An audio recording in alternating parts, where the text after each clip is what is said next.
नमस्कार। आप सभी को गांधी जयंती की हार्दिक शुभकामनाएं। मारवाड़ी सम्मेलन द्वारा संचालित बीएम रुइया गर्ल्स कॉलेज के हिंदी विभाग एवं विवा वॉइस अकादमी तथा कला संगम परिवार के संयुक्त तत्वाधान में आयोजित कथा प्रस्तुति के इस कार्यक्रम में आप सभी का हार्दिक स्वागत है। मैं स्वागत करती हूँ मारवाड़ी सम्मेलन के सभी माननीय सदस्यों, president advocate Shri Sushil Vyas ji, secretary Shri Suresh Deora ji, BM Ruia के संयोजक एवं ट्रस्टी श्री श्रीकांत डालमिया जी तथा Sitaram Deora institute of management के संयोजक श्री विजय सिंघल जी का आप सभी के सहयोग से महाविद्यालय के कार्यक्रम सफलतापूर्वक आयोजित किए जाते रहे हैं। मैं स्वागत करती हूँ विवा वॉइस एकेडमी के इंचार्ज श्री वंदना सेन गुप्ता जी एवं उनकी संस्था के सभी सदस्यों का तथा कला संगम परिवार के सभी सदस्यों का भी हार्दिक स्वागत करती हूँ। मैं स्वागत करती हूँ महाविद्यालय की माननीय प्राचार्य डॉक्टर संतोष कौल काक मैडम का, महाविद्यालय की सांस्कृतिक गतिविधियों के इंचार्ज एवं मनोविज्ञान की प्राध्यापिका सुश्री श्रुति रानडे जी का, महाविद्यालय की उप प्राचार्य श्रीमती क्षमा तामनकर मैडम का तथा आईसीक्यू की कोऑर्डिनेटर सुश्री नुरुजिया काजी का, जिनके सहयोग, अथक परिश्रम व मार्गदर्शन में महाविद्यालय के कार्यक्रम सफलतापूर्वक आयोजित किए जाते रहे हैं। मैं सभी टीचिंग व नॉन टीचिंग स्टाफ, पूर्व छात्राओं एवं यहाँ उपस्थित सभी छात्राओं का भी हृदय से स्वागत करती हूँ। आप सभी के सहयोग से महाविद्यालय का कोई भी कार्यक्रम सफल होता रहा है। एक बार पुनः आप सभी का हार्दिक स्वागत करते हुए सूचित करना चाहती हूँ कि कार्यक्रम के अंत में फीडबैक फॉर्म की लिंक भेजी जाएगी चैट बॉक्स में। उसे भरना अनिवार्य है क्योंकि उसे भरने के बाद ही आपको ई सर्टिफिकेट मिलेगा और आपकी ये उपस्थिति का प्रमाण भी है। अब मैं महाविद्यालय की प्राचार्य डॉक्टर संतोष कौल काक मैडम को सादर आमंत्रित करती हूँ कि वे अपने विचारों से हमें लाभान्वित करें। संतोष मैडम।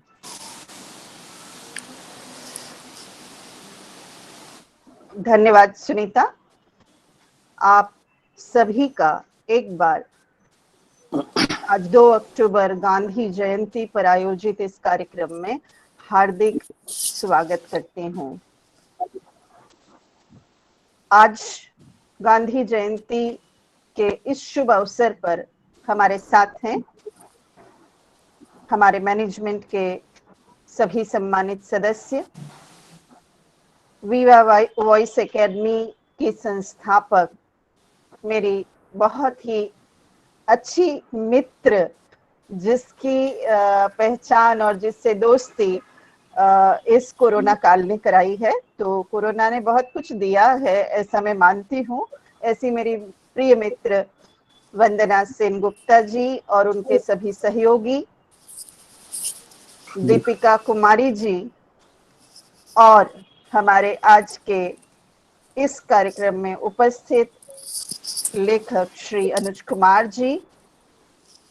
साथ ही मैं स्वागत करती हूँ इन सभी के साथ अपने महाविद्यालय के सभी प्राध्यापकों का, शिक्षकेतर कर्मचारियों का, विद्यार्थियों का और हमारे एल्यूमनाई का तथा जितने भी हिंदी साहित्य प्रेमी इस कार्यक्रम से जुड़े हैं उन सभी का।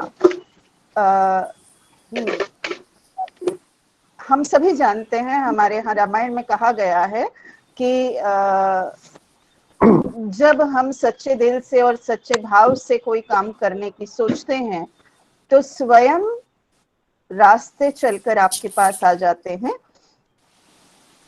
वंदना जी, ऐसे ही हम 2 अक्टूबर के कार्यक्रम के विषय में सोच रहे थे और वंदना जी चलकर, जैसे भागीरथी आती है हम धरती पर, वैसे हमारे पास आई और ये सुझाव दिया। मैं बहुत बहुत आभारी हूँ कि आपने आज 2 अक्टूबर के दिन इस कहानी प्रस्तुति के कार्यक्रम को हमारे साथ अपनी एकेडमी के साथ साझा किया।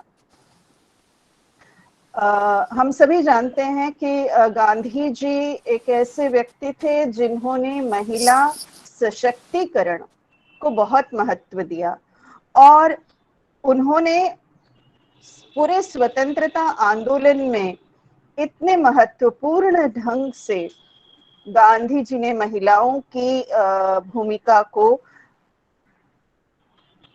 क्रियान्वित करने के लिए किस तरह से बड़े अच्छे ढंग से उनके योगदान के लिए एक अच्छा सा मार्ग प्रशस्त किया, क्योंकि वे मानते थे कि महिलाओं को अबला नहीं पुकारना चाहिए, उन्हें अबला पुकारना उनकी महिला शक्ति को दुत्कारना है। यदि उनका यह भी मानना था कि यदि महिलाएं देश की शक्ति को, ताकत को बढ़ाने का संकल्प कर लें तो कुछ ही महीनों में बड़े आसानी से पुरुषों के मुकाबले बहुत अच्छे ढंग से वे अपनी आध्यात्मिक शक्तियों और भीतरी शक्तियों से देवी की तरह देश के रूप को बदल सकती हैं। और हम सभी जानते हैं कि बहुत सारी महिलाओं ने, चाहे वो सरोजनी नायडू हो या कितने लोग हैं जिन्होंने, कितनी महिलाएं हैं जिन्होंने आजादी की लड़ाई में अपना योगदान देकर उनकी बात को सच सिद्ध किया। और हमारे लिए इससे बेहतर अवसर क्या हो सकता था कि आज की जो एक महिला युवा खिलाड़ी है वो हमारी छात्राओं के लिए आदर्श के रूप में हमें प्राप्त हो।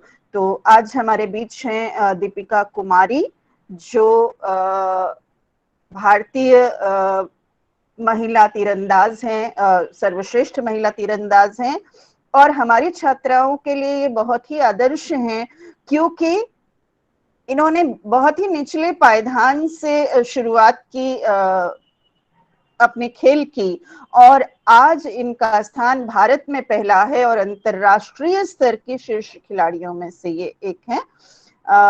और बहुत ही विद्यार्थियों को मैं विशेषकर बताना चाहती हूँ कि बहुत ही साधारण परिवार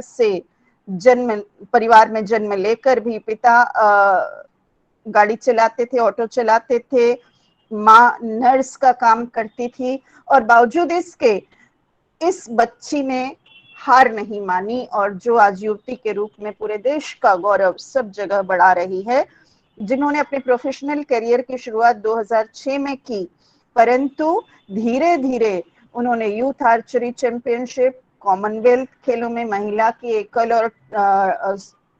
स्वयं एकल और टीम के लिए राष्ट्रमंडल खेलों में अनेक पुरस्कार, स्वर्ण पुरस्कार जीते। उन्हें अर्जुन पुरस्कार भी दिया गया और हमारे राष्ट्रपति स्वर्गीय आदरणीय प्रणब मुखर्जी ने इन्हें पद्मश्री सम्मान से सम्मानित किया। तो किसी साधारण बच्ची का इस स्तर तक पहुंचना ये अपने आप में एक बहुत ही बड़ी उपलब्धि है। दीपिका जी, मैं बहुत आभारी हूँ आपकी कि आपने इस कार्यक्रम में आकर हमारी छात्राओं का उत्साहवर्धन करने का निर्णय लिया और हमें इसके लिए अनुमति दी। साथ ही हमारे साथ आज हैं युवा कथाकार और कथानक पत्रिका के संपादक अनुज कुमार जी, जो स्वयं तिलका मांझी राष्ट्रीय सम्मान से सम्मानित हैं।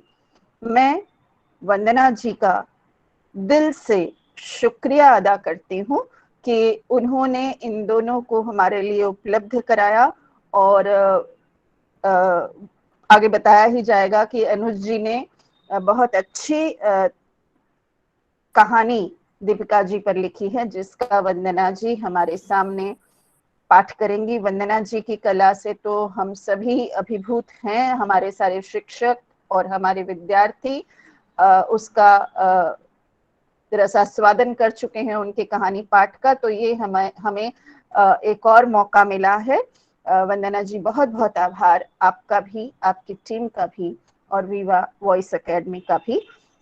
मैं चाहती हूँ हम कहानी प्रस्तुति और इतने बड़े लोग हमारे साथ हैं, उनसे चर्चा करने का मौका हमें ज्यादा मिले, इसलिए ज्यादा कुछ नहीं कहती हूँ। दिल से शुक्रिया, धन्यवाद।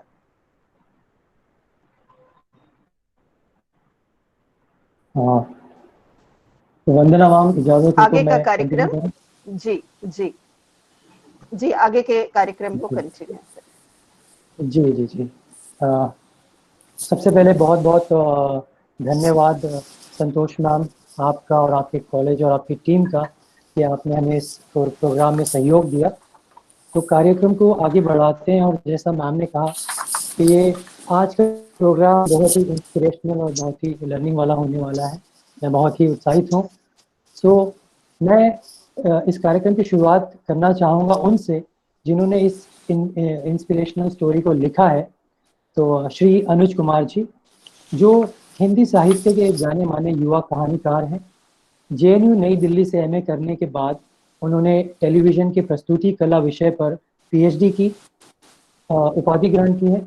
और इनकी पहली कहानी वर्ष 2005 में भारतीय भाषा परिषद की पत्रिका वागर्त में प्रकाशित हुई थी। उसके बाद राष्ट्रीय स्तर की विभिन्न साहित्यिक पत्र पत्रिकाओं में उनकी कहानियां लगातार प्रकाशित होती रही हैं। और वर्ष 2009 में उनका कहानी संग्रह करियर, गर्लफ्रेंड और विद्रोह भारतीय ज्ञानपीठ नई दिल्ली से प्रकाशित हुआ। उनकी विविध पुस्तकें साहित्य अकादमी, नेशनल बुक ट्रस्ट और वाणी प्रकाशन जैसे प्रतिष्ठित प्रकाशनों से प्रकाशित हो चुकी हैं। प्रारंभ में उन्होंने अनुज नाम से लिखा, लेकिन बाद में वो अनुज कुमार के नाम से लिखने लगे। और आजकल वो दिल्ली में रहते हैं और भारतीय संसद राज्यसभा में संयुक्त निर्देशक यानी जॉइंट डायरेक्टर के पद पर कार्यरत हैं। सो बिना किसी देरी के मैं चाहूँगा आप सभी स्वागत कीजिए श्री अनुज कुमार जी का। तो sir, over to you. Thank you. धन्यवाद अर्जान। मैं स्क्रीन पे अगर दिख रहा हूँ आपको, जी जी आप सर। सबको नमस्कार। जो भी यहाँ उपस्थित हैं, मैं देख रहा हूँ कि बहुत सारे लोग आ गए हैं। हिंदी साहित्य के किसी कार्यक्रम में इतने लोग आए, मैं बहुत बहुत सुखद अनुभूति हो रही है मुझे। शमशेर कहा करते थे कि शमशेर बहादुर सिंह एक बहुत बड़े कवि हुए हिंदी साहित्य के। वो कहा करते थे कि अगर एक भी श्रोता हो तो काव्य पाठ चलते रहना चाहिए। लेकिन यहाँ तो बहुत सारे लोग आ गए हैं। मैं बहुत खुश हूँ कि हिंदी के कार्यक्रमों में इतनी बड़ी संख्या मैंने देखी नहीं जल्दी। बीएम रुइया गर्ल्स कॉलेज, विवा वॉइस अकादमी और कला संगम की ओर से मैं आप सबका स्वागत करता हूँ। और संतोष, डॉक्टर संतोष कौल मैम का भी स्वागत करता हूँ। और पूरे मारवाड़ी समाज की ओर से जो उन्होंने एक प्लेटफॉर्म दिया है, और वॉइस एकेडमी जो विवा वॉइस एकेडमी है, मैं उनके प्रति, उनके वंदना सेन गुप्ता के प्रति आभार व्यक्त करता हूं कि मेरे जैसे एक अकिंचन साहित्यकार को उन्होंने इतना बड़ा प्लेटफॉर्म दिया है। एक मेरी कहानी का पाठ हो रहा है। दोस्तों, ये कहानी, अब क्योंकि मुझे बतौर कहानीकार मैं यहाँ उपस्थित हूँ, तो ये मेरा धर्म बनता है कि थोड़ी सी बात मैं कहानी पे करूं। ये कहानी दीपिका कुमारी, जैसा कि बताया ही गया कि दीपिका कुमारी हमारे देश की, बल्कि आर्चरी क्वीन कहता हूं मैं उनको, और वो उनके लिए ही ये कहानी मैं समर्पित करता हूं। उनको मैंने समर्पित भी किया है। ये कहानी नवंबर 2010 में छपी थी परिकथा नाम की पत्रिका में। ये वही समय था जब दीपिका कुमारी को कॉमनवेल्थ गेम में गोल्ड मेडल मिला था। प्राय लोग पूछते हैं कि आपको कैसे कहानी की प्रेरणा मिली, क्या हुआ। तो बस 2 लाइन बताऊं कि मैंने टाइम्स ऑफ इंडिया में एक खबर पढ़ी कि दीपिका कुमारी रांची की रहने वाली हैं और उन्होंने कॉमनवेल्थ में तीरंदाजी में गोल्ड मेडल लिया है, और वो इस तरह के एक सामान्य परिवार से आती हैं। ये बात मुझे बहुत आकर्षित कर गई कि एक सामान्य परिवार की लड़की और इंडिया को रिप्रेजेंट कर रही है इस तरह। तो मेरे मन में हुआ कि एक कहानी लिखूं। कहानी में प्रेमचंद कहते थे कि इतिहास और कहानी में अंतर यही होता है कि इतिहास में वर्ष, स्थान, नाम, घटनाएं आदि सब सच होती हैं, बाकी सब कुछ झूठ होता है।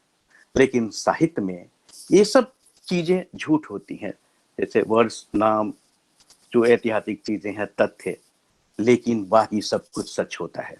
तो इस कहानी को आप भाव के स्तर पे ग्रहण करेंगे। आप जो भी श्रोता हैं उनसे अनुरोध है मेरा कि वो भाव के स्तर पे इसको ग्रहण करेंगे। तथ्यों पे, तथ्य तो काल्पनिक हैं, मैंने न दीपिका का घर देखा है, न उनके घर कभी गया हूँ, न उनसे कभी पहले मिला हूँ, न उनकी कोई बायोग्राफी पढ़ी है, लेकिन एक कल्पना के आधार पर मैंने एक कहानी बुनी है और उसमें मैंने कुछ जान डालने की कोशिश की है अपनी तरफ से। ये बेहतर है, आज सबसे बड़ी खुशी की बात है कि दीपिका यहाँ खुद उपस्थित हैं और मुझे बहुत अच्छा लग रहा है कि उनके सामने कहानी का पाठ होगा। और कहानी का पाठ विवा वॉइस एकेडमी की वंदना सेन गुप्ता कर रही हैं।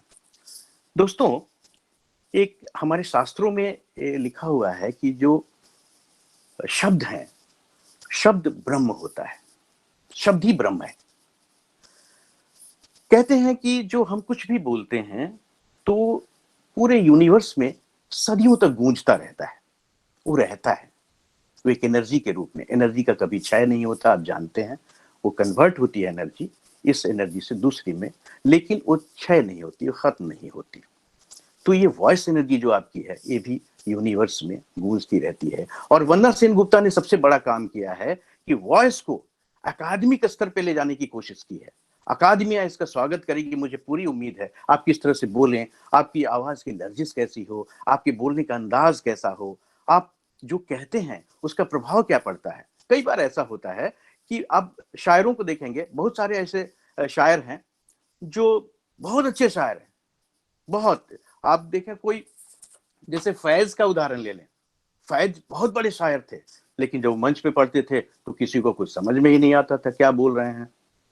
लेकिन आप देखिए कुछ शायर, मान लिया गुलजार को लेती, गुलजार कोई भी शेर पढ़ दें, चाहे शेर का कोई मतलब ना हो, लेकिन आपको सुनने में बहुत अच्छा लगेगा। ये वॉइस का कमाल है। और ये वॉइस का कमाल, ये वंदना सेन गुप्ता ने इसको एक अकादमिक स्तर पर उनकी अवधारणा है और इस अवधारणा का स्वागत किया जाना चाहिए कि हर, बल्कि मैं तो चाहूंगा कि सरकार भी इसमें कुछ सहयोग करे और उनको, उनकी इस अकादमी को एक राष्ट्रीय स्तर पर पहचान दे। और मैं इसकी कोशिश भी करूंगा पार्लियामेंट में होने का, इतना फायदा तो करा ही सकता हूँ। बहरहाल, मैं देखिएगा कि वंदना दिल्ली में रही, मुंबई में रही, वो कभी बिहार मेरे ख्याल से नहीं गई होंगी या रांची भी नहीं गई है। लेकिन मगही भाषा रांची की भाषा है, लोकल डायलेक्ट है, तो वहां के जो आम लोग हिंदी बोलते हैं तो मगही भाषा को मिश्रण करके बोलते हैं, मगही भाषा की तरह हिंदी बोलते हैं। तो हमारी इस कहानी में वो डायलॉग के रूप में आया है और जो संवाद हैं वरना पढ़ेंगी तो आप देखेंगे कि किस तरह से मगही भाषा बोलने की कोशिश उन्होंने की है। बहुत अच्छा लगेगा आपको। मुझे लगता है उन्होंने 2-3 पंक्तियां एक बार मुझे सुनाई थी, उन्हें कहीं कुछ समझ में नहीं आ रहा था तो सुना, उन्होंने पूछा था मुझसे फोन करके, तो मुझे लगा कि कितना अच्छा मगही भी बोल पाती है, ये बहुत एक कलाकार ही कर सकता है। तो मैं दोस्तों अब ज्यादा समय कहानीकार को नहीं लेना चाहिए, कहानी सुनने लोग बैठे हैं, मुझे सुनने नहीं बैठे हैं। मुझे लगता है कि लोग कहानियां सुने, कहानी मेरी सुने। टारगेट कहानी जो परिकथा में छपी थी, आपको मैं वंदना जी के पास ले चलता हूँ। वंदना सेन गुप्ता आपको एक कहानी सुनाएंगी आगे। वंदना जी आप आइए, आपका स्वागत है।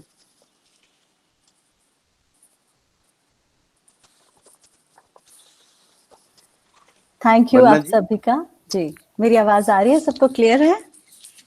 जी बिल्कुल जी, चलिए तो अब मैं बिल्कुल दीपिका जी आ गई हैं कि हाँ, दीपिका जी हैं।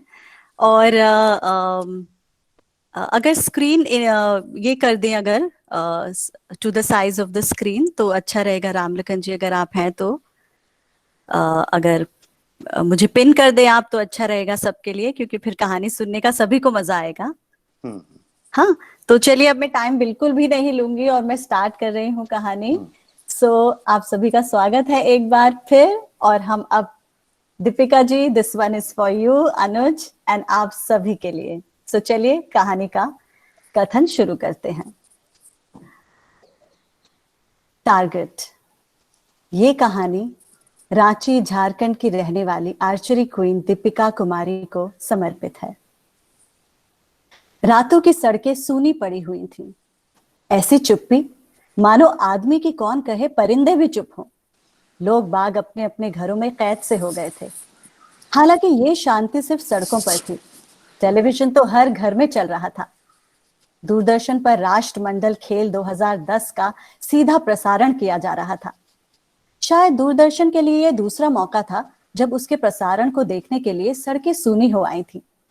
पहली बार ये सौभाग्य उसे तब मिला था जब वो रामायण सीरियल का प्रसारण कर रहा था। सबकी नजरें टेलीविजन के पर्दे पर टिकी हुई थी।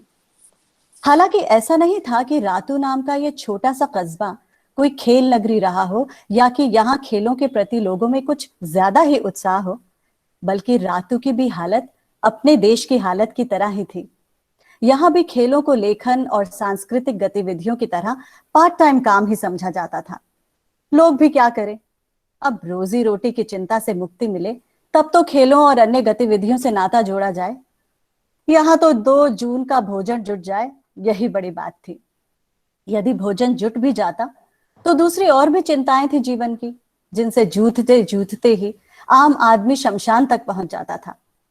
सबसे बड़ी चिंता तो ये होती थी कि बेटे की नौकरी लग जाए और किसी तरह से बेटी की शादी हो जाए, अपना कहने को एक घर हो जाए। ये तो जैसे आम आदमी के लिए सपने जैसी बात ही होती थी। आम आदमी तो सरकार की ओर आशा भरी दृष्टि से देखना कब के बंद कर चुके थे। झारखंड में सरकारों की हालत भी तो आम आदमी जैसी ही थी। जिस तरह आज के माहौल में आम आदमी अपने अस्तित्व को बचाए रखने भर के लिए हर पल संघर्ष कर रहा होता है, जिस तरह आज ये निश्चित नहीं रह गया है कि आदमी घर से बाहर निकले तो वो शाम तक सही सलामत लौट के आ ही जाए, झारखंड में सरकारों की भी हालत कुछ ऐसी ही हो गई थी। अब कौन रहे कि या ना रहे, कुछ कहा नहीं जा सकता। सरकारें आती और चली जाती, बाकी सब कुछ यथावत ही रह जाता। बस सूरतें बदलती, सीरत तो ज्यों की त्यों बनी रहती। ऐसे में सरकारों का पूरा ध्यान अपने को बचाए रखने में ही केंद्रित रहता था, न कि आम आदमी की समस्याओं का समाधान करने में। अनिश्चितता के इस दौर में किसके पास इतना अवकाश बच गया था कि खेलकूद के बारे में भी सोच पाए। हालांकि जब से क्रिकेट खेलने वाले कुछ खिलाड़ियों ने विज्ञापन आदि के माध्यमों से कुछ मोटी कमाई शुरू कर दी थी, आम लोगों में भी अपने अपने बच्चों को क्रिकेटर बनाने की धुन चढ़ गई थी। लेकिन यहाँ भी इसका कारण खेलों में बढ़ती रुचि नहीं, बल्कि वो कमाई थी जो विज्ञापनों और मैच फिक्सिंग आदि के जरिए होनी संभावित सी लगती थी। ऐसे में अपनी बेटी को तीरंदाजी जैसे खेल में भेजने वाले शिव नारायण महतो और गीता महतो इस कस्बे में चर्चा का विषय बने रहते। यदि आज रातू का घर घर अपने टेलीविजन सेट से चिपका पड़ा था तो आश्चर्य जैसी कोई बात नहीं थी। इस वर्ष के राष्ट्रमंडल खेलों में महतो की बेटी दीपिका का तीरंदाजी में स्वर्ण पदक के लिए अंतिम मैच चल रहा था। पूरा कस्बा सांसें रोके इस मैच पर नजरें जमाए बैठा था। उधर महतो घर से तो निकला था पैसेंजर की तलाश में, लेकिन फिर आया लाल चौक पर पहुंचकर जैसे जम गया। आज बेटी का अंतिम मैच था। भीड़ तो चौराहे पर पहले से ही जमा हो चुकी थी। टेलीविजन की एक दुकान के मालिक ने तो एक बड़ी सी एलसीडी टीवी अपनी दुकान के बाहर ही लगा ली थी। लोग बाग उधर से गुजरते और रुककर मैच देखने लगते। महतो का जी नहीं कर रहा था कि किसी पैसेंजर को बिठाए। ऑटो रिक्शा को एक किनारे खड़ी कर महतो ने अपनी नजरें टेलीविजन के बड़े से एलसीडी स्क्रीन पर गड़ा ली। मैच शुरू हो चुका था। दीपिका ने शूटिंग लाइन पर आकर सबसे पहले धरती को हाथ से छूकर माथे से लगाया, मानो धरती माता से आशीर्वाद मांग रही हो। अब वो पोजीशन ले चुकी थी। सबसे पहले उसने नॉकिंग पॉइंट को उंगली का स्पर्श दिया और फिर आर्म गार्ड को थोड़ा व्यवस्थित किया। टेलीविजन के कैमरे ने फिंगर टैप को जूम इन में ले लिया था। भीड़ एक बार भी जोर से जय जयकार कर उठी। महतो का दिल जैसे दहल उठा। जयनाद सुनकर जाने आने वाले लोग भी रुक कर भीड़ की संख्या में इजाफा करने लगे थे। महतो को अपनी पत्नी की याद सताने लगी थी। रोजी का सवाल ना होता तो घर पर पत्नी के साथ बैठकर ही देखता दीपिका का मैच। महतो की आंखें नम हो आई थी। वो तो हमेशा से ही कहता रहता था कि दीपिका का निशाना बचपन से ही बहुत तेज था, पत्थर से मारकर ही आम गिरा देती थी। उसके बचपन को याद करके महतो कहता, गाज के फुनगी पर लटका छुटका छुटका टिकोला भी एक का ईंटा मार के तोड़ देती थी। तब हमको मालूम ही नहीं था कि एक ऐसन बड़का निशाने बाज बनेगी। लोगन को तो अपने बेटा पर नाज होता है, हमरी तो बिटिया ने हमारा नाम ऊंचा कर दिया। ये बोल बोलकर महतो भाव विभोर हो जाता। उसकी सुनी सुनी आंखों में आने वाली तस्वीरें जाने अनजाने ही उसके मन की व्यथा का बयान कर देती। वो ये सोच सोच कर दुखी रहता था कि काश उसने बेटी को वो सारी सुविधाएं दी होती तो उसकी बेटी भी राजसी ठाठ से तीरंदाजी सीख पाती। लेकिन उसे इस बात का संतोष भी रहता कि उसकी बेटी ने तमाम अभावों के बावजूद वो सब कुछ कर दिखाया जो दूसरे लोग दुनिया भर की सुख सुविधाओं के बीच रहकर भी नहीं कर पाते। उधर महतो की पत्नी भी टेलीविजन से चिपकी जाने कितनी ही पुराने ख्यालों में गुम हुई टेलीविजन के स्क्रीन पर बेटी को ब्रेजिंग करते और टारगेट को हिट करते देख रही थी। हालांकि शुरू के दिनों में उसे यह बिल्कुल पसंद नहीं था कि बेटी पढ़ाई लिखाई छोड़कर तीरंदाजी करती फिरे। हाँ, दीपिका की तीरंदाजी पर आस पड़ोस के लोग तो व्यंग करते ही थे, वो खुद भी चिढ़ती रहती थी। वो तो चाहती थी कि बेटी पढ़ लिख कर डॉक्टर बने। जब भी रांची मेडिकल कॉलेज जाती तो मेडिकल कॉलेज में पढ़ने वाले लड़के लड़कियों को देखकर तरस जाती। अपने सरकारी अस्पताल में भी जब उसे अपनी बेटी की उम्र से थोड़ी ही बड़ी लड़कियों को डॉक्टर मैडम कहकर उनकी तीमारदारी में आगे पीछे डोलना पड़ता, तब जैसे उसके सीने में नश्तर चुभ जाता और वो मन ही मन ये ठान लेती कि बेटी को डॉक्टर ही बनाएगी। डॉक्टर की पढ़ाई के लिए उसने अपने आप को मानसिक तौर पर तैयार कर लिया था और इसके लिए वो अपने को किसी भी भट्टी में झोंकने को तैयार थी। डॉक्टर की पढ़ाई में बहुत खर्च लगता है, इस बात का उसे पूरा अंदाजा था। तभी तो उसने अपनी शादी वाले गहने गुड़िया को भी संभाल कर रख रखा था ताकि बेटी की पढ़ाई लिखाई में कोई कमी न रह जाए। पति से भी उसने ये कह दिया था वो कुछ भी कर सकती है लेकिन खाली डॉक्टरी के लिए, चिड़ीमारी के लिए पैसे नहीं है मेरे पास। उसकी तो इतनी भर इच्छा थी कि बेटी अपने नाम से जानी जाए और लोग बाग जब उसे देखें तो कहें कि देखो वो जा रही है गीता महतो नर्स की बेटी डॉक्टर दीपिका कुमारी। इतना सोचकर ही उसका सीना गर्व से चौड़ा हो जाता।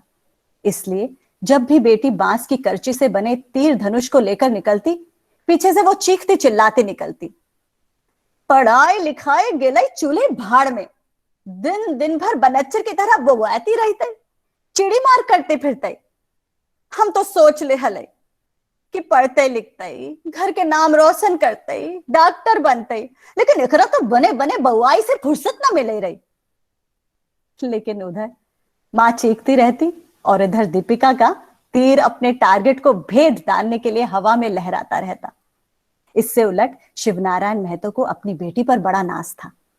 पैसे तो नहीं थे उसके पास, लेकिन उसके हौसले बड़े थे। प्राय बेटी को अपने ऑटो रिक्शा पर बिठाता और पत्नी से छुप छुपाकर निकल पड़ता शहर की ओर तफरी को। अगर पत्नी कभी बीच में आ जाती तो मिनट भर में बहाने 50 बन जाते। बहानों की कहां कमी होती थी। ऐसा हमेशा होता कि दोनों बाप बेटी घर से तो निकलते गरम गरम जलेबियां खाने के बहाने, लेकिन पहुंच जाते सराय केला खरसवा आर्ची अकादमी के सामने।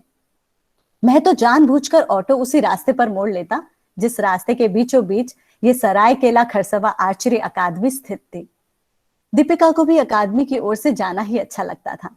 अकादमी के मेन गेट के सामने ही ऑटो रिक्शा रुक जाता और फिर दोनों बाप बेटी थोड़ी देर थम धर लेने को रुक जाते।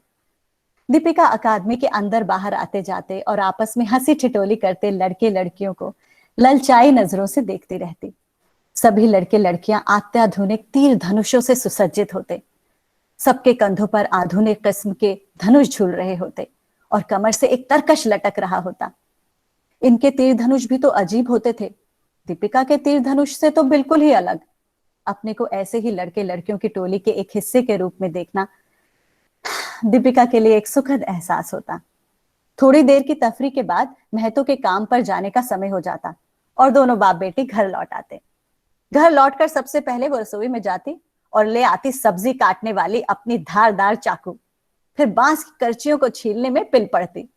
थोड़ी देर की मशक्कत और तैयार हो जाते दुनिया की वो सबसे नायाब वस्तु। बहुत देर तक अपने ही बनाए हुए तीर और धनुष को गौर से घूरती रहती। ऐसा लगता मानो उसने गढ़ डाली हो कोई अद्भुत कृति, जैसे कोई पिएटा या द क्रिएशन ऑफ एडम और खुद बनाई है एंजेलो। उसके बाद शुरू हो जाता वो कभी खत्म न होने वाला जुनून।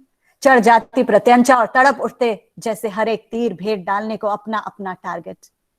तीर तरकश से निकलकर छूटने लगते बारी बारी और खच खच की ध्वनि के साथ बिंध जाते घर के पिछवाड़े खड़े केले के थम। दीपिका के लिए जैसे उसके धनुष से निकले हुए तीर उसकी पहचान तलाश रहे थे। तरकश को खाली कर देने के बाद धनुष नीचे रखती, कंधों को सीधा करती और चल पड़ती अपने टारगेट को पड़ताल करने। टारगेट बने उन सभी केले के पेड़ों के पास जाती और तीरों को निकाल निकाल कर उसकी नोक का जायजा लेती। तीर की नोक को उंगलियों से छूकर देखती, मुस्कुराती और फिर न जाने क्यों उदास हो जाया करती थी। ऐसा नहीं था कि महतो बेटी के मन को जानता नहीं था, वो बेटी की आंखों में उभरती तस्वीरों को खूब पहचानता था। लेकिन करे तो क्या करे? ऑटो रिक्शा चलाने में इतनी कमाई कहाँ होती थी कि बेटी के लिए अत्याधुनिक तकनीक वाले तीर और धनुष खरीद लाए। अगर कोशिश करे और पेट काटकर तीर धनुष खरीद भी लाए तो उसका फायदा ही क्या था? उसे चलाने के लिए प्रशिक्षण भी तो चाहिए ना। गरीबी से जूझता शिव नारायण महतो घर का खर्च तो बड़ी मुश्किल से निकाल पाता। बड़े बड़े प्रशिक्षण अकादमी का खर्च कहां से उठा पाता? जहां शहर के बड़े बड़े लोग अपने अपने बच्चों को बड़ी बड़ी गाड़ियों में प्रशिक्षण को भेजते हो, वहां अपनी बेटी को भेजे भी तो किस मुद्दे? यही सब सोच सोचकर महतो मन मार कर रह जाता। पत्नी जब भी महतो को उदास देखती तो महतो का मन पड़कर खूब समझाती और गरीबी से निजात दिलाने के उपाय के रूप में दीपिका को डॉक्टर बनने की सलाह दे डालती। लेकिन महतो उसकी एक ना सुनता। महतो का ये विचार था कि बच्चों को जिस काम में मन लगे उन्हें वही काम कर देना चाहिए, न कि अपनी अधूरी महत्वाकांक्षाओं की पूर्ति के लिए उन पर दबाव बनाना चाहिए। लेकिन पत्नी थी कि एक स्वर से डॉक्टरी की रट लगाती रहती और अपनी बात को स्थापित करने के लिए घोष बाबू का उदाहरण दे डालती। घोष बाबू की बेटी भी हॉकी खेलती थी, खेलती भी बहुत अच्छा थी। लोग कहते कि डालिया घोष के हॉकी स्टिक में जादू है। लेकिन घोष बाबू दोनों पति पत्नी बेटी को खिलाड़ी बनाने के बिल्कुल खिलाफ थे। उन्हें कतई पसंद न था कि बेटी अपने करियर को छोड़ छाड़ कर हॉकी खेलती फिरे। हालांकि वे खेलकूद को बुरा नहीं मानते थे, तथापि वे इसकी हद शौक और व्यायाम तक सीमित रखने के ही हिमायती थे। इस बात पर घर में रोज कोहराम भी मचता। घोष बाबू की बेटी जब भी पूछती, बाबा आप मुझे खेलने क्यों नहीं जाने देते? इतने बड़े क्लब में मेरा सिलेक्शन हो गया है, इसमें एडमिशन कराने के लिए कितनी पैरवी पैगाम करनी पड़ती है और मेरा एडमिशन हो गया है, तो आप मुझे जाने क्यों नहीं देते? देखिए तो सीमा लकड़ा का कितना नाम हो गया है, जहां जाती है वहीं लोग घेर लेते हैं। कोई साथ फोटो खिंचवाता है तो कोई ऑटोग्राफ लेने के लिए बेहाल होता है। इस बात पर घोष बाबू का स्वाभाविक गुस्सा फूट पड़ता और वो चीखने लगते, अच्छा रहने दो, नाम हो गया है तो हो गया है, हम क्या करें? तुम अपना पढ़ाई लिखाई पर ध्यान दो। ये सब 4 दिन की चांदनी होती है, बाद में उन सबको कौन पूछता है? देखी हो कभी किसी हॉकी और तीरंदाजी के खिलाड़ियों की बाकी की जिंदगी? बाद में कौवा भी नहीं पूछता है इन्हें, पड़े रहते हैं खिलाड़ी लोग किसी कोने में, और बहुत होता है तो कहीं कोच बनकर अपनी जिंदगी बिताते रहते हैं। खूब मन लगाकर पढ़ो लिखो, अच्छी सी नौकरी मिल जाएगी तो जिंदगी अच्छी तरह से कटेगी, बाद में अपना खेलते रहना जो मन करे। घोष बाबू सारी संभावनाओं पर ब्रेक लगाकर प्रश्न चिन्ह खड़ा कर देते। घोष बाबू की ये बात डालिया के गले नहीं उतरती और वो अपना स्वाभाविक प्रतिकार दर्ज कराती। बाबा खेलकूद से भी तो नौकरी मिल जाती है ना, सरकारी नौकरी में खेलकूद का भी तो कोटा होता है। इतना सुनना होता कि घोष बाबू का गुस्सा आसमान में चढ़ जाता। बोलने लगते, हाँ हाँ मालूम है, हमको मत समझाओ कि कोटा होता है और नौकरी मिल जाती है। खेलकूद के कोटे से कैसी नौकरी मिलती है? बहुत ज्यादा होगा तो रेल में टीटी बना देता है या किसी बैंक में क्लर्क बना देता है, और क्या मिल जाता है? हाँ, जब तक खिलाड़ी खेलते रहते हैं तब तक सब ठीक रहता है, लेकिन जैसे ही खिलाड़ी खेलना बंद करता है तो पूछने भी नहीं आता है कि मर गए हो कि जिंदा हो।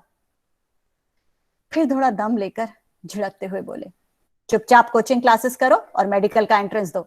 डोनेशन पर पढ़ने वाले बच्चे सब भी इन खिलाड़ियों से अच्छी हालत में ही रहते हैं। घोष बाबू किसी की एक ना सुनते थे। डालिया पैर पटकती हुई कमरे में चली जाती और मां से लिपटकर सुबकने लगती। सुबकती हुई बुदबुदा पड़ती, मम्मी क्या हो गया है बाबा की बुद्धि को? इतनी खराब बुद्धि तो किसी भी आदमी की नहीं हो सकती। हम तो अपनी पूरी जिंदगी में नहीं देखे हैं बाबा जैसा आदमी। इतने नेगेटिव आदमी है कि कुछ समझना ही नहीं चाहते। माँ भी उसे सीने से लिपटा लेती और बालों पर हाथ फेरती हुई समझाने लगती, हर आदमी की अलग सोच होती है बेटी, और बाबूजी जो कहते हैं तुम्हारी भलाई के लिए ही कहते हैं ना। आखिरकार डालिया को घोष बाबू ने डोनेशन पर ही सही मेडिकल कॉलेज भेज दिया। आजकल वो गीता के ही अस्पताल में इंटर्नशिप कर रही है। उसे देख देखकर गीता का मन भी अपनी बेटी को डॉक्टर बनाने के लिए मचलता रहता। तालियों की तेज गड़गड़ाहट और भारत माता की जय के जय घोष के साथ गीता महतो जैसे नींद से जागी। टेलीविजन की स्क्रीन पर देखा तो कलेजा मुंह को आ गया, सांसें भी मानो थमती सी महसूस हुई। खेल अपने अंतिम राउंड में पहुंच चुका था। दीपिका अपनी अंतिम रिलीज के लिए तैयार हो रही थी। एक अंक से अभी भी पिछड़ रही थी। वो स्वर्ण पदक के लिए अपना अंतिम दांव चलने वाली थी। पदक हाथ से ना फिसल जाए, ये सोच सोचकर मां का दिल बैठने लगा। पूरे एल्बर्ट एक्का चौक पर जैसे घोर चुप्पी छा गई। महतो तो आंखें बंद कर ऑटो रिक्शा के अंदर बैठ गया। सभी लोग मानो सांसें रोके एक एक पल के गुजरने का इंतजार कर रहे थे। खेल अपनी रवानी पर था। टेलीविजन पर देखने वाले भी इस तन्मयता से देख रहे थे मानो वे ग्राउंड में ही बैठे हों। ऐसा लगता था कि दीपिका के साथ सबके भावनात्मक रिश्ते जुड़ गए थे। जब भी कभी दीपिका की ओर से प्लिकिंग या पकिंग की साउंड होती या फिर तीर ड्रिफ्ट करता, लोग उफ कर उठते। दीपिका अब अपनी अंतिम रिलीज के लिए तैयार हो चुकी थी। लोगों की धड़कनें जैसे थमने लगी। दीपिका ने नॉकिंग की। वो नॉकिंग के बाद कुछ सेकंड थमी थी, शायद भगवान को याद किया था। फिर एक झटके में ब्रेजिंग हाइट से एंकर पॉइंट तक ड्रॉ किया। टेलीविजन के कैमरे ने एंकर पॉइंट को अपने फोकस में ले रखा था। दीपिका सांसों पर नियंत्रण बनाए हुए थी। उसका दाहिना गाल दबकर उसके नाक को छूने लगा था। थोड़े सेकंड तक निशाना साधती रही और फिर रिलीज कर दिया और तीर को टारगेट की ओर। कैमरा कुछ क्षणों के लिए उसको फॉलो थ्रू को कवर करता रहा, लेकिन फिर कैमरा पैन करने लगा। इसके पहले कि कमेंटेटर तीर की कैस्ट के बारे में कुछ कहता, तीर ने बुल्स आई को हिट कर दिया था और बैकग्राउंड से एक आवाज गूंजी, 10। तालियों की गड़गड़ाहट से पूरा स्टेडियम गूंज उठा। एल्बर्ट एक्का चौक पर एक बारगी शोर मचने लगा और पूरा चौराहा खुशी से झूम उठा। फिर तो जैसे सिलसिला ही शुरू हो गया। घंटों तक पटाखों की गूंज से पूरा रांची शहर गूंजता रहा। शिव नारायण महतो की आंखों से झरझर पानी गिरने लगा था। लेकिन यहां किसी का भी ध्यान महतो की ओर नहीं गया था। महतो ने भगवान को याद किया और फिर आकर अपने ऑटो रिक्शा की पिछली सीट पर बैठ गया। जैसे ही ये खबर फैली कि रांची की दीपिका कुमारी को तीरंदाजी में स्वर्ण पदक मिल गया है, लोगों में अजीब किस्म की अफरा तफरी मच गई। बहुत लोगों को तो ये भी पता नहीं था कि राष्ट्रमंडल खेलों में स्वर्ण पदक लेने वाली ये आर्चरी क्वीन रांची की ही रहने वाली है। अब जबकि ये पता चला तो उनकी खुशी मानो संभाले नहीं संभल रही थी। बिना किसी काम के भी लोग इधर उधर भागने लगे थे और अजनबियों को भी रास्ते पर रोक रोक कर बधाई दे रहे थे। स्थानीय विधायक जी भी भागते कदमों से मंत्री आवास की ओर लपक पड़े ताकि इसी बहाने अपने खाते में कुछ खुशामदी अर्जी और जोड़ाएं। झारखंड के खेल मंत्री अपने लॉन में सपत्नीक बैठे हुए थे। हमेशा की तरह 2-4 मातहतों से भी घिर गए थे। चाय पीने की अभी तैयारी ही चल रही थी कि विधायक जी अवतरित हो गए। विधायक जी को आता देख एक मातहत ने अपनी कुर्सी खाली करके विधायक जी के प्रति अपना सम्मान दिखाया और खुद पीछे जाकर बैठ गए। मंत्री जी ने विधायक जी को देखा और साथ की कुर्सी पर उन्हें बैठने को इशारा करते हुए कहा, आइए रामलखन भाई, आइए, क्या खबर है आपकी रियासत की। फिर मातहतों की ओर देखकर मंद मंद मुस्कुराने लगे। अब बधाई हो सर, बधाई हो, अपनी रांची की लड़की ने तो कमाल कर दिया, गोल्ड मेडल ठोक लाई। विधायक जी ने खुशी का इजहार करते हुए कहा। मंत्री जी ने हामी भरी और मुस्कुराकर सब लोगों पर एक नजर डालते हुए बोले, कमाल तो है, लेकिन उस लड़की का उतना ज्यादा नहीं है जितना कि आपकी भाभी का है रामलखन भाई, बधाई तो आप इनको दीजिए। ये बोलते हुए उन्होंने पास बैठी अपनी पत्नी की और रामलखन सिंह का ध्यान आकृष्ट कराया। फिर बोल पड़े, अरे भाई, बस ये समझ लीजिए कि उसको मेडल दिलवाने का सारा श्रेय हमारे मेम साहब को जाता है। ना हमारी मेम साहब उसको अपनी अकेडमी में दाखिला दिलाती, ना वो लड़की जमशेदपुर के टाटा स्टील स्पोर्ट्स अकेडमी पहुंचती। जब इतना बड़ा अकेडमी में दाखिला मिला तभी तक गोल्ड मेडल वह मिला है कि नहीं? इसलिए हम कह रहे हैं कि बधाई देना है तो हमारी मेम साहब को दीजिए। मंत्री जी गर्व से सिर ऊंचा करके अपनी पत्नी की ओर देखने लगे। पत्नी भी जैसे शर्मा कर सुर्ख हो आई थी और साड़ी का पल्लो अपने सिर पर ठीक करती हुई प्याले में चाय भरने लगी थी। मंत्री जी पत्नी को और अधिक खुश कर देने के ख्याल से बोले, अरे भाई, टेम्पो चलाने वाला इद्दी पिद्दी आदमी का बेटा बेटी का कौनो मतलब होता है कि किसी राष्ट्रीय मंच पर पहुंच जाए। अरे ये तो हम पॉलिटिकल लोग हैं कि सपोर्ट कर देते हैं और बांस लगाकर ठेल ठाल कर छोटा मोटा आदमी का बच्चा लोग को भी वहां पहुंचा देते हैं। इसीलिए बधाई हमारी मेम साहब को दीजिए। इतना बोलकर मंत्री जी हो करके हंसने लगे। ये तो आप लाख रुपए का बात कह दिए हैं सर। हमको तो मालूम ही नहीं था कि भौजी का हाथ है आई स्वर्ण पदक में। ये बात तो हाईलाइट करने की जरूरत है सर। विधायक जी खुशामद में कोई कसर उठाए रखना नहीं चाहते थे। तो ये हाईलाइट करने का काम कौन करेगा? आपका ये सब काम भी हम ही करें? मंत्री जी ने डपटते हुए कहा और चुप हो गए। नहीं सर, आपको क्या जरूरत है? हम लोग काहे लागी हैं? हम बुलाते हैं ना मीडिया के लोगों को और कहते हैं ये बात को खूब पे हाइप कर देने के लिए। देखिएगा सर, मेरा पावर भी सारा अखबार और चैनल उसके गोल्ड मेडल से ज्यादा चर्चा भौजी की मदद का ना किया तो मेरा नाम भी बदल दीजिएगा सर। सब अपना ही लोग भरा हुआ है मीडिया में, आप एकदम ही चिंता मत कीजिए। विधायक जी ने अपनी झेप मिटाते हुए कहा। फिर उन्होंने अपने को संयमित किया और मंत्री जी की पत्नी की ओर मुड़ते हुए उन्हें हाथ जोड़कर नमस्कार किया, मानो उनके प्रति अपनी कृतज्ञता जाहिर कर रहे हों।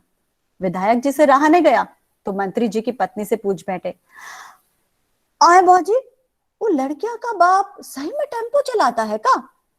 हाँ, उनकी इस बात पर मंत्री जी बीच में बोल पड़े, तो क्या हम हवे में बोल रहे हैं? आप भी ना अजब बात करते हैं राम लखन भाई।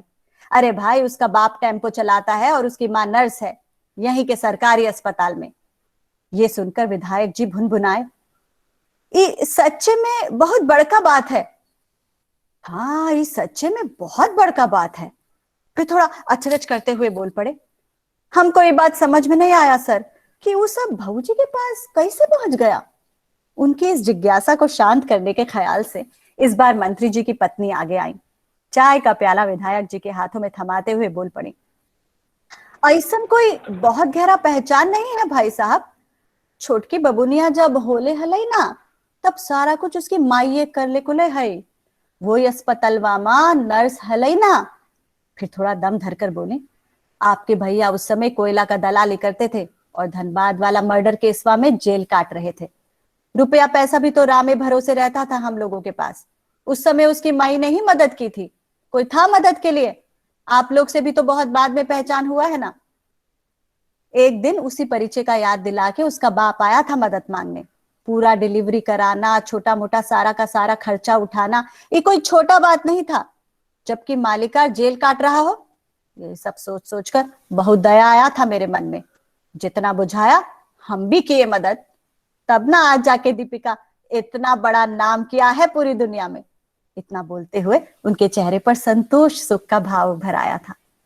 किसी जरूरतमंद की मदद करने के बाद इंसान के चेहरे पर परमानंद का जो भाव उभरता है, मंत्री जी की पत्नी भी ऐसे ही भाव से तर हो आई थी।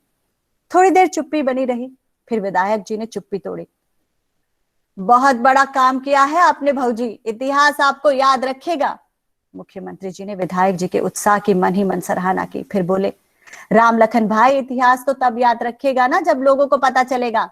किसी को पते नहीं चलेगा तब इतिहास का खाक याद रखेगा। अभी तो हालत ये है कि सब लोग उस लड़की का गुणगान कर रहे हैं, हमारा मदद किसी को थोड़े याद है। इतना सुनना था कि राम लखन सिंह मंत्री जी का इशारा भांप गए। बोल पड़े, आप चिंता मत कीजिए सर, हम लोग ये बात को पूरा हाइप कर देंगे। पत्रकारों को बुलाता हूं और इस सब बात को मोटा मोटा अक्षर में लिखवाता हूं। कम दारू थोड़े ना पिलाए हुए हैं इन ससुरे पत्रकारों को सर, आप तनी को चिंता मत कीजिए। विधायक जी की बातें सुनकर मंत्री जी गदगद हो गए थे। बोले, इन भाई लोगों का भी यही विचार है कि रातू क्षेत्र की पूरी सहानुभूति लेने के लिए इससे अच्छा मौका और दूसरा नहीं मिलेगा। महतो लोग का अच्छा बस्ती है। फिर थोड़ा थमकर बोले, राम लखन भाई, आप एक काम कीजिए, आप आज ही एक प्रेस रिलीज भेजिए कि मंत्री जी ने अपने कोष से दीपिका कुमारी को 10 लाख रुपए का पुरस्कार देने की घोषणा की है और जल्दी से जल्दी पुरस्कार समारोह भी आयोजित कराइए। उसी समारोह में अपनी मेम साहब से ही दीपिका कुमारी को ई वाला पुरस्कार दिलवाई देंगे। क्या विचार है आप लोगों का? ठीक रहेगा ना? बहुत बढ़िया स्ट्रैटेजी है सर। और उसी समारोह में भौजी से ही ये सब बात कहलवा भी दीजिएगा कि कैसे कैसे आपने और भाऊजी ने मिलकर इस गरीब और टैलेंटेड लड़की को यहां तक पहुंचाया। प्रेस वाले सब पहले से ही सेट रहेंगे, मजा आ जाएगा सर। विधायक जी का उत्साह देखते बन रहा था। मंत्री जी ने भी पत्नी की ओर देखकर विजय भाव से कहा, तुम पुरस्कार देने के इसी बहाने जनता को बता देना कि दीपिका को यहां तक पहुंचाने का सारा श्रेय तुमको जाता है, और किस तरह तुम हमेशा ही गरीब गुरबा के बच्चों की मदद करने में हमेशा आगे रहती हो।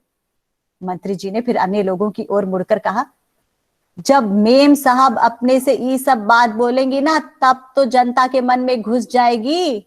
इतना कहकर मंत्री जी पत्नी की ओर मुड़े और लाड़ दिखाते हुए फिर से बोल पड़े, देख रहे हैं कि क्या क्या करना पड़ता है हमको आपके लिए, और आप हैं कि हमारा कोई वैल्यू ही नहीं करती हैं। आपके किचन से कैबिनेट तक पहुंचाने का वादा किए हैं तो वो हम करके रहेंगे, और इसी रातू विधानसभा क्षेत्र से आपको विधायक बनवाएंगे। फिर थोड़ा थमकर मंत्री जी ने साथियों की ओर देखकर, बहुत दिनों से मेरी नजर रातू विधानसभा क्षेत्र पर टिकी हुई है, मेम साहब को इस बार लड़वा देते हैं इसी क्षेत्र से। इस बार सूरजवा को दिया जाएगा धोबिया पाट जम के। इतना बोलकर मंत्री जी खी करके हंसने लगे। बाकी लोग भी उनकी खी में सम्मिलित हो गए। फिर मंत्री जी ने रामलखन सिंह विधायक की ओर देखकर कहा, रामलखन भाई, इस बात का ख्याल रहे कि चुनाव का नोटिफिकेशन आने से पहले ही ये सब काम हो जाना चाहिए, नहीं तो आचार संहिता लागू हो जाएगा और सारा प्लान धरा का धरा रह जाएगा। उनकी बात पर रामलखन सिंह ने जोर की हामी भरी और जाने के लिए उठ खड़े हुए। मंत्री जी ने बाकी लोगों की ओर देखकर कहा, अब आप लोग भी जल्दी जल्दी अपने अपने काम पर लग जाइए। मंत्री जी का आदेश पाकर सभी अपनी अपनी कुर्सी से उठकर जाने लगे। मंत्री जी की पत्नी भी खुशी से लाल हुई जा रही थी, सिर पर आंचल संभालती हुई घर के अंदर चली गई। मंत्री जी के चेहरे पर एक शुकुन का भाव तैराया था। शायद आज मंत्री जी ने भी अपने टारगेट को हिट कर दिया था। Thank you.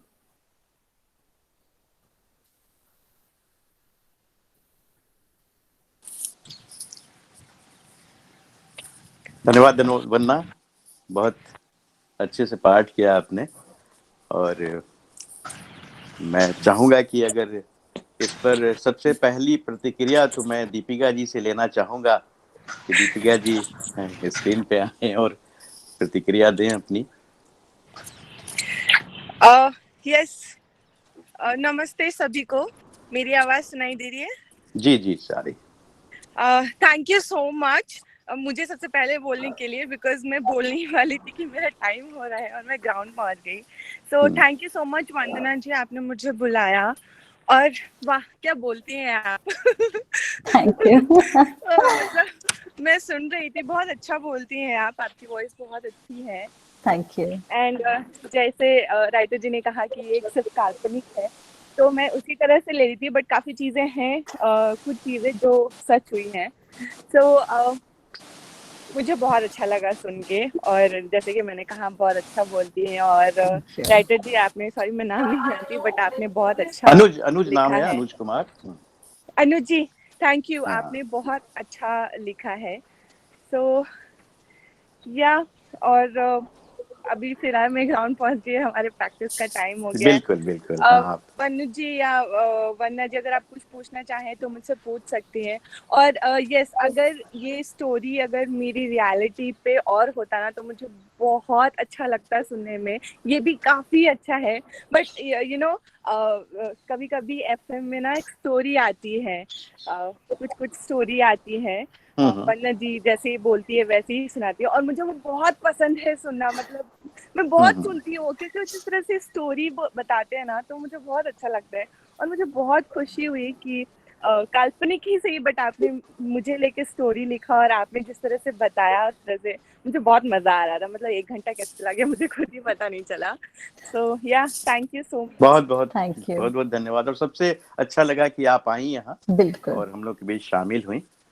अब आप अपनी प्रैक्टिस में रहेंगी। इसका कहानी पाठ हुआ था रांची में भी, उस दिन आपका नेशनल चैंपियन था और मुझसे बात भी हुई थी आपकी, और आपने कहा था कि मम्मी जाएंगी पाठ में, मैं तो यहाँ दिल्ली में हूँ और रांची में पाठ हो रहा था। तो बहुत पुरानी बात है, 2010 की बात है। ओके। तो बट बहुत यस बहुत अगर धन्यवाद, आपको आप आई और आप थैंक यू हम लोगों के बीच शामिल हुई।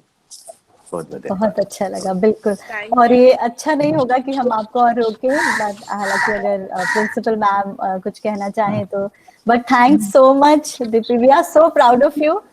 हमें गर्व है आप पर, we are so proud of you. और यहाँ जुड़े जितने भी यूथ हैं, मुझे लगता है सब इंस्पायर हो इनसे। और परिस्थिति का कोई मूल्य नहीं है, आप अगर इंसान चाहे तो कुछ भी कर सकता है। So Deepika, जरूर we are जरूर proud of, we are very proud of you. And thank you thank Anil, you so कितनी मच अच्छी कहानी आपने लिखी। दीपिका जी बहुत धन्यवाद। बहुत धन्यवाद।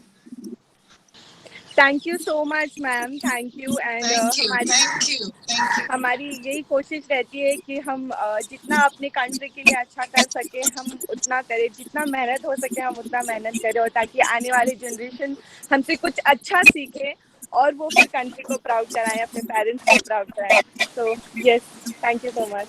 मुझे पूरी उम्मीद है हमारे स्टूडेंट्स आपसे प्रेरणा लेंगे। हमारा गर्ल्स कॉलेज है और हमारे यहाँ जो स्टूडेंट्स आते हैं आपकी तरह ही बहुत साधारण परिवार के होते हैं, तो हमारे लिए तो ये दुगनी खुशी की बात है कि आप प्रेरणा बनकर आज हमारे स्टूडेंट्स के बीच में आई। बहुत बहुत धन्यवाद। Thank you so much ma'am, thank you.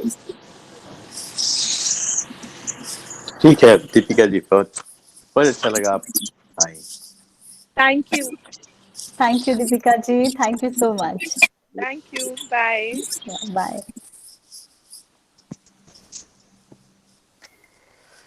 तो वंदना जी, कहानी आपने बहुत अच्छे ढंग से पढ़ी है और इसको दीपिका ने भी एक्नॉलेज किया है। बाकी सब लोगों ने जो मैसेज दिख रहा है थोड़ा बहुत, मुझे उतना तो दिख नहीं रहा कि कौन कौन लोग शामिल हैं, और मैं किसी का चेहरा नहीं दिख रहा, तो मुझे मालूम नहीं कि अनजाने बताएंगे कि कौन लोग हैं। तो हाँ एक हाँ आपने सर, कहा था कि एक जो सवाल जवाब का एक छोटा सा सेशन हम लोग रखें। जी अगर दीपिका अभी थोड़ी जल्दी में थी इसलिए, नहीं तो उनसे भी आप लोग सवाल पूछ सकते जी थे, लेकिन फिलहाल चलिए मैं और वंदना यहाँ जी आप लोग के सवाल के जवाब के लिए हैं, अगर आप जी लोग कुछ जी। पूछना चाहें। हाँ जी सर, मैं बस आपको ये बताना चाहूँगा कि काफ़ी ज़्यादा लोग हैं, बहुत बड़ी संख्या है, जी तो बेफिक्र रहिए। और बहुत अच्छा प्रोग्राम हुआ और आई एम श्योर अभी काफ़ी लोग अपने सवालों के साथ तैयार होंगे। तो चलिए मैम, शुरू करते हैं फिर सवाल जवाब का सिलसिला।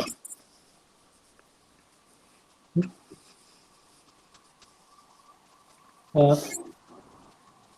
तो किसी को अगर कोई सवाल या फिर संतोष मैम आप कुछ कहना चाहेंगे तो प्लीज। सर मैं एक प्रश्न पूछूं? जी जी मेरी अरे थोड़ी बिल्कुल, सी आप जिज्ञासा है। बिल्कुल अ, राम लखन पूछने जी। के लिए तो हम लोग इनवाइट मेरी ही कर रहे जिज्ञासा है अनु सर आपसे, हैं। जी आपको कौन सी घटना, वो कौन सा प्रसंग जो प्रेरित किया ये कहानी लिखने के लिए, थोड़ा सा उसके विषय में बताएं ताकि जी हमारे मैंने बच्चियों को भी अच्छा लगे सर, जी सुन जी रही हैं जो। शुरू में ही मैंने थोड़ी सी बात की थी इस पर, कि जो अखबार में मैंने एक ये समाचार पढ़ा है कि भाई एक लड़की है रांची की जिसके पिताजी ऑटो चलाते हैं और बहुत छोटे सामान्य परिवार की है। ऑटो चालक का परिवार कैसे हो सकता है, निम्न मध्यवर्गीय परिवार बहुत, और वह लड़की इंडिया को रिप्रेजेंट कर रही है। रांची खेलों को लेके बहुत, जैसे हॉकी में कई नेशनल प्लेयर रहे हैं रांची से। आप देखिए कि धोनी आपको क्रिकेट में रांची के ही हैं और रिप्रेजेंट कर रहे हैं। ये तीसरी लड़की भी पूरे देश को रिप्रेजेंट कर रही है और रांची की है। लेकिन सबसे ज्यादा जो आकर्षित करने वाली बात थी वो ये थी कि इस लड़की का बैकग्राउंड कुछ ऐसा नहीं था, बहुत ही सामान्य घर की लड़की है और उसने आके पूरे नेशन को रिप्रेजेंट किया है, गोल्ड मेडल लिया है कॉमनवेल्थ गेम में। तो ये बात मेरे मन में अटक गई और मैंने कहा कि इस पे कुछ एक कहानी लिखूंगा। फिर मैंने मन में एक कहानी बुनी कि आखिर अब इसका कोई, बहुत छोटी भी थी उस समय उम्र में दीपिका, क्योंकि 2010 की बात है, तो 10 साल पहले और छोटी रही, अभी ही उनकी उम्र ही क्या है। तो उस वक्त अब ना ही तो इनका कोई बायोग्राफी होगा न कुछ भी, और कोई ऐसा आदमी भी नहीं होगा जिससे मैं पूछूं कि क्या क्या। तो फिर मैंने मन में एक कल्पना की कि कैसा परिवार होगा, क्या होगा, कैसे इसका स्ट्रगल होगा। तो इसको लेके मैंने एक कहानी बुनी और मुझे लगा कि ये कहानी उन लोगों के लिए एक बहुत बड़ी प्रेरणा बनेगी जो लोग बहुत छोटे परिवार के हैं, गरीब परिवार के हैं और उनको लगता रहता है कि हम लोग तो वहां तक पहुंच नहीं पाएंगे, कहीं नहीं जाएंगे। तो उनके लिए एक प्रेरणा स्रोत होगी ये कहानी और वो बच्चे बच्चियां ये समझेंगे कि नहीं, कुछ भी कर सकते हैं इस दुनिया में कुछ भी पाना मुश्किल नहीं है। तो यही सब सोच के मैंने एक कहानी लिखी थी और कहानी आप लोगों को पसंद आई, इसके लिए मुझे हाँ सुनीता जी दिख रही हैं मुझे। नमस्कार नमस्कार अनुज जी, सभी को नमस्कार। सुनीता शानू एक अच्छी व्यंगकार हैं हिंदी की और वो हाँ स्वागत है आपका सुनीता जी। हाँ, कहानी बहुत अच्छी लगी वंदना जी, आपने बहुत अच्छे तरीके से सुनाई Thank you. और आपका जो ढंग था सुनाने का, दूसरी भाषा में भी आपने बहुत अच्छे से बोला, कोई आम आदमी सुना नहीं सकता ऐसे। और दीपिका का जो था वो भी बहुत अच्छा लगा। अनुज जी, सिर्फ सवाल ये है कि दीपिका भी जैसे कह रही थी कि काश इसमें सच्चाई होती, काफी हद तक तो मुझे और अच्छी लगती। तो हम लोग भी ये पूछना चाह रहे थे कि कहानियां कल्पना और सच्चाई के ऊपर टिकी होती हैं, काल्पनिक तो होती हैं, तो इसकी ऐसी क्या सच्चाई है जो इसमें नहीं आई, आप इसमें लिख नहीं पाए, या कहानी लिखने से पहले जिस पर हम कहानी लिख रहे हैं, क्या हमें उससे बात करनी चाहिए थी, क्या हम उससे मिलते एक बार, उसके बारे में सब जानते, क्या आपने कुछ ऐसा किया था उसके ऊपर लिखने से पहले, क्या आपने ये सब जांच की थी, दीपिका से खुद बात की थी आपने? तो बस मैं इतना सा जानना चाहती हूँ। देखिए सुनीता जी, अगर उनसे बात करके लिखता तो आज दीपिका ये बात नहीं कहती। मैंने ये कहानी पूरी तरह से कल्पना पे लिखी थी और कहानी जो होती है ना, वो किसी का चरित्र चित्रण नहीं होती है, कहानी कोई इतिहास नहीं होती है। कहानी तो बस एक कहानी होती है जो एक कल्पना से बुनी जाती है और वो कहानी आपको एक भाव को कितना उद्वेलित करती है, ये सबसे महत्वपूर्ण होता है। मैं ये जानना चाह रही थी जी कि जो आपने राजनीतिक वो बताया ना, को मंत्रियों की पत्नी जो है उनकी वो थी जहाँ पे दीपिका गई थी, जी तो जी। मैं सिर्फ ये जानना चाह रही थी, क्या सच में कहीं उन्होंने मदद तो नहीं की थी दीपिका की? उस कोई ना कोई तो मददगार होता है, तो देखिए क्योंकि अखबारों में भी ये खबर आई थी कि ऐसा कोई वो था, आर्ची की वो इंस्टीट्यूट में जहाँ गई थी, वो उनकी मंत्री की पत्नी का था, तो इसीलिए जानना चाह रही थी। नहीं ऐसी कोई खबर मैंने अब तक नहीं पढ़ी है और मुझे तो ये नहीं मिला है कहीं भी कि कोई किसी मंत्री ने उसको सपोर्ट किया था, ऐसा कुछ भी नहीं था। दीपिका अपने बलबूते पर वहां गई थी और उसने सिद्ध कर दिया है, ये किसी की पैरवी पैगाम की बात नहीं थी।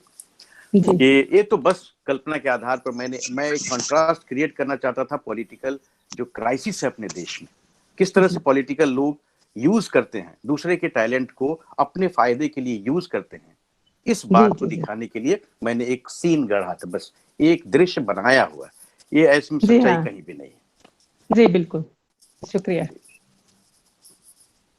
अनुज जी जी नमस्कार। हाँ। मैं मानती हूँ कहानी की सफलता इसी में है जो बहुत से प्रश्न खड़ा कर दे, पाठक को सोचने पर विवश करे और जिसे हम रीडिंग बिटवीन द लाइंस हैं और नई कहानियों की एक संभावना उसमें से उपजे।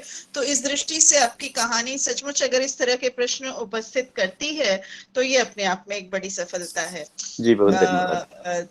बहुत बहुत धन्यवाद। मेरा प्रश्न ये है कि आप भी युवा कथाकार हैं और कहानियां लिखते हैं, आप संपादन भी करते हैं, तो ये प्रश्न कहानी से जुड़ा हुआ नहीं है, आपके लेखन से जुड़ा है। जी जी। कि क्या आप ये हमारे साथ साझा करेंगे कि आपको कब, कैसे, कहाँ, किन से लेखन की प्रेरणा मिली? क्योंकि मैं जब आपका परिचय देख रही थी तो आपने IIM की से मैनेजमेंट भी किया हुआ है, तो ये सारी चीजें करने वाला व्यक्ति, हालांकि अब बहुत से लोग आ रहे हैं लेखन में, पर आज से 10-12 साल पहले ऐसा बहुत कम किस्से होते थे जो लोग मैनेजमेंट में जॉब ढूंढते थे, और आपने लेखन की ओर किस प्रेरणा से और किस घटना से या किस कारण से प्रयाण किया?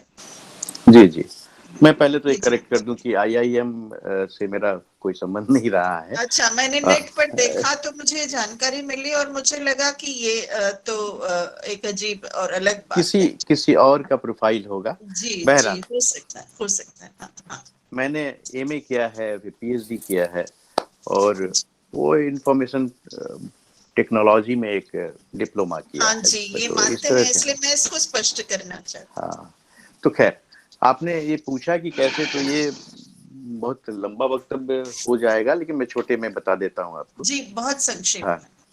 कि कहानीकार, मैं बस समझिए कि मैं एक एक्सीडेंटल कहानीकार हूँ, और ऐसे ही कहानी बन गई।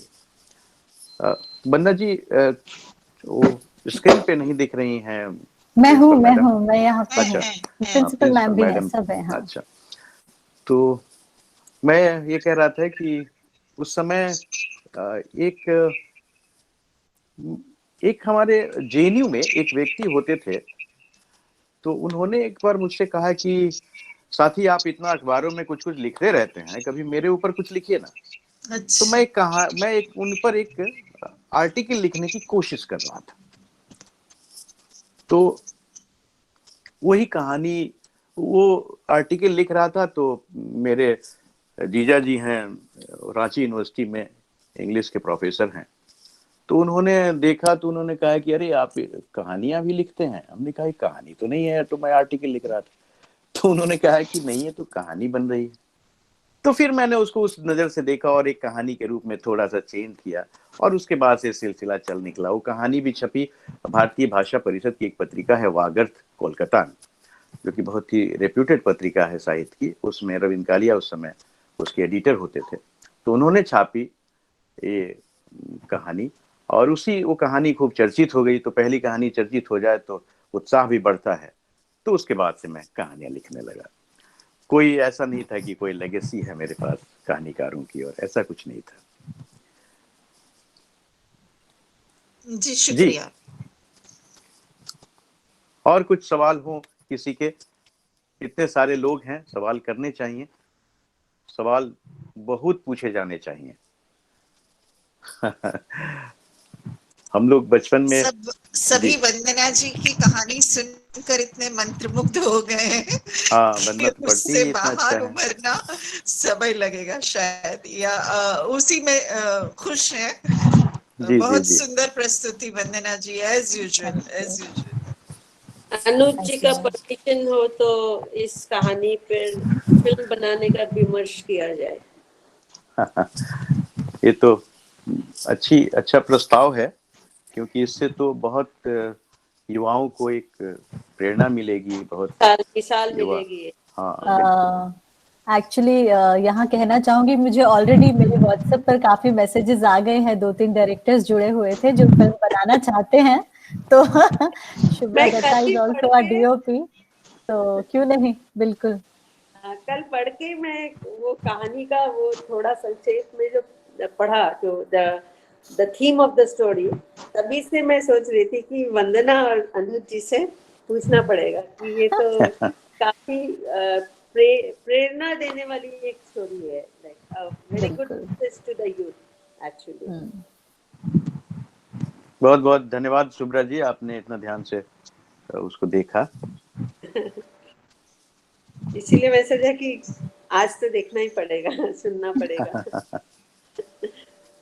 और प्रिंसिपल मैम से पूछना चाहूंगा, संतोष कौल जी से, कि आपके जो स्टूडेंट होंगे, जो हिंदी साहित्य वहाँ पढ़ते होंगे, जो तो उनका पार्टिसिपेशन होना जरूरी है, उनकी भागीदारी हो, सवाल करें ऐसी। हालांकि संकोची होते हैं छात्र, मुझे मालूम है। हम लोग भी जल्दी सवाल नहीं पूछते थे, कहीं जाते थे तो घबराते थे थोड़ा। सर बिल्कुल सही कह रहे हैं आप, पर ऐसा है कि हमारे स्टूडेंट्स बहुत कम आज जुड़ पाए हैं। उसका कारण ये है कि वो फाइनल परीक्षाएं जो इतने 6 महीने से पेंडिंग थी, आप जानते होंगे, फाइनल सेमेस्टर एग्जाम्स और फाइनल एग्जाम्स जो हैं वो कल से शुरू हो गई हैं। तो कल उनका एक पेपर था, कल फिर एक पेपर है। तो इसलिए वो परीक्षा की तैयारी में है, बहुत कम लोग जुड़ पाए हैं। हाँ, और नहीं, हमने नहीं, भी वो तो दबाव नहीं बनाया, क्योंकि बिल्कुल, इन 6 बिल्कुल। महीनों में परीक्षा कब होगी कि नहीं होगी, वो बहुत दबाव में थे, तो हम उनको स्ट्रेस नहीं देना चाहते थे। पर निश्चित ही हम दोबारा एक बार ऐसा आयोजन करेंगे, जी, जी, वंदना जी, जी और ये आपके इसका सहयोग ये से। बहुत ये बिल्कुल। अच्छी बात होगी जी। जी। तो वंदना जी, मेरा ख्याल है कि हम लोग बिल्कुल। बहुत अच्छा, आपको बहुत-बहुत बधाई आपको, थैंक यू अनुज जी। और बहुत धन्यवाद, आपका आभार। बल्कि अब मुझे लगता है कि उन एक ही बात को कितनी बार मैं ऐसे दोहराऊं, आपको धन्यवाद दूं। मैं सबको धन्यवाद देना चाहता हूं, और खास तौर पे जो शुरुआत में बात कही गई कि पूरा मारवाड़ी समाज का एक समर्थन है आपके साथ, और संतोष जी भी आपके साथ हमेशा, उन्होंने आपको एक दोस्त कहा कि वो मेरी दोस्त हैं, तो जाहिर है कि एक बहुत अच्छा एक पारिवारिक संबंध है। और संतोष मैम जी, अब मैं भी आपके परिवार का एक सदस्य हो गया हूँ, और अरजान आपको बहुत बहुत धन्यवाद बहुत कि आपने शुक्रिया इतना बढ़िया ये किया। Thank you sir. और मुझे लगता है कि हम लोग फिर अगली मीटिंग के लिए, बिल्कुल। अगली बैठक के लिए अभी फिलहाल यहीं विराम दें। जी, आप बिल्कुल। सब लोग जो भी यहाँ आए, जो भी जुड़े हैं, जिनका नाम मैं देख पाया, मैंने बहुत लोगों को बुलाया था, लेकिन पता नहीं उनका मुझे दिखा नहीं कुछ, या तो आए नहीं, या आए होंगे तो मुझे नहीं दिखे। लेकिन मैं उन सब का धन्यवाद करना चाहता हूँ जो भी यहाँ जुड़े, और थैंक यू वेरी मच आप लोग आए। वंदना जी। बिल्कुल। फिर से एक बार और सबका थैंक्स तहे दिल से। बहुत मजा आया, प्रोग्राम बहुत अच्छा लगा। दीपिका जी से हम सब इंस्पायर हुए। तो अब मैं क्योंकि बाय कहने का मन तो करता नहीं है, लगता है बस यूं ही बातें बिल्कुल। होती रहे, बट एक टाइम आता है जब बाय कहना पड़ता है। तो मैं मैम से रिक्वेस्ट करूंगी, संतोष मैम, कि आप फाइनल सबको बाय करें और हम इस जी, खूबसूरत यादों को अपने दिल में लिए अच्छी शाम गुजारें। बिल्कुल, बहुत बहुत शुक्रिया। क्या रामलखन जी एक फॉर्मल थैंक्स देंगे? मैं उनसे रिक्वेस्ट करूंगी। जी मैम, नमस्कार, मैं रामलखन, अनुज जी, सर, दीपिका मैम, जी, नमस्कार। वंदना मैम और वंदना मैम की पूरी टीम, बीएम रिया गर्ल्स कॉलेज, हमारे मारवाड़ी सम्मेलन के सम्मानित सभी सदस्य, हमारे प्रेसिडेंट, हमारे वाइस प्रेसिडेंट, हमारे सेक्रेटरी, हम सभी को धन्यवाद देते हैं कि सभी के सहयोग से हमारा यह आज का कार्यक्रम गांधी जयंती के निमित्त जो हमने मनाया, आयोजित किया, वह बहुत ही प्रेरणादायी हमारे लिए रहा, हमारे बच्चों के लिए रहा। हमें थोड़ा सा दुख हुआ कि हमारी बच्चियां आज नहीं जुड़ पाई, क्योंकि परीक्षा कल से ही शुरू हुई हैं। मैम ने भी बताया, आप सभी जुड़े, और हम यह हमें विश्वास है, और हम आपको भी विश्वास दिलाते हैं वंदना मैम, अनुज सर, फिर भविष्य में हम बहुत जल्दी मिलेंगे। जी, बहुत बहुत धन्यवाद जी। जी, आप सभी का धन्यवाद। आप नीचे लिंक दी गई है, कृपा करके आप फीडबैक फॉर्म भर दें ताकि आपको प्रमाण पत्र मिल जाए आप सभी को। यह जी, जी। हमारे लिए भी प्रमाण ही होता है कि हम आप लोगों से जुड़े हैं। जी, बहुत जी, बहुत धन्यवाद सर, अनुज सर, वंदना जी, मैम, जी, प्राचार्य मैम, बहुत आप स्वागत। सभी को जुड़ने के लिए धन्यवाद। अनुज जी, वंदना जी, वो आप जैसे महान लोगों के लिए नहीं है, छात्रों के लिए और जो अन्य नहीं, मैं हम लोग समझ रहे हैं इस पार्टिसिपेंट्स बात को। कॉलेज का मामला है, मैं जानता धन्यवाद, हूँ। हाँ। जी, जी, धन्यवाद, धन्यवाद। जी, जी, थैंक यू। धन्यवाद। Thank you.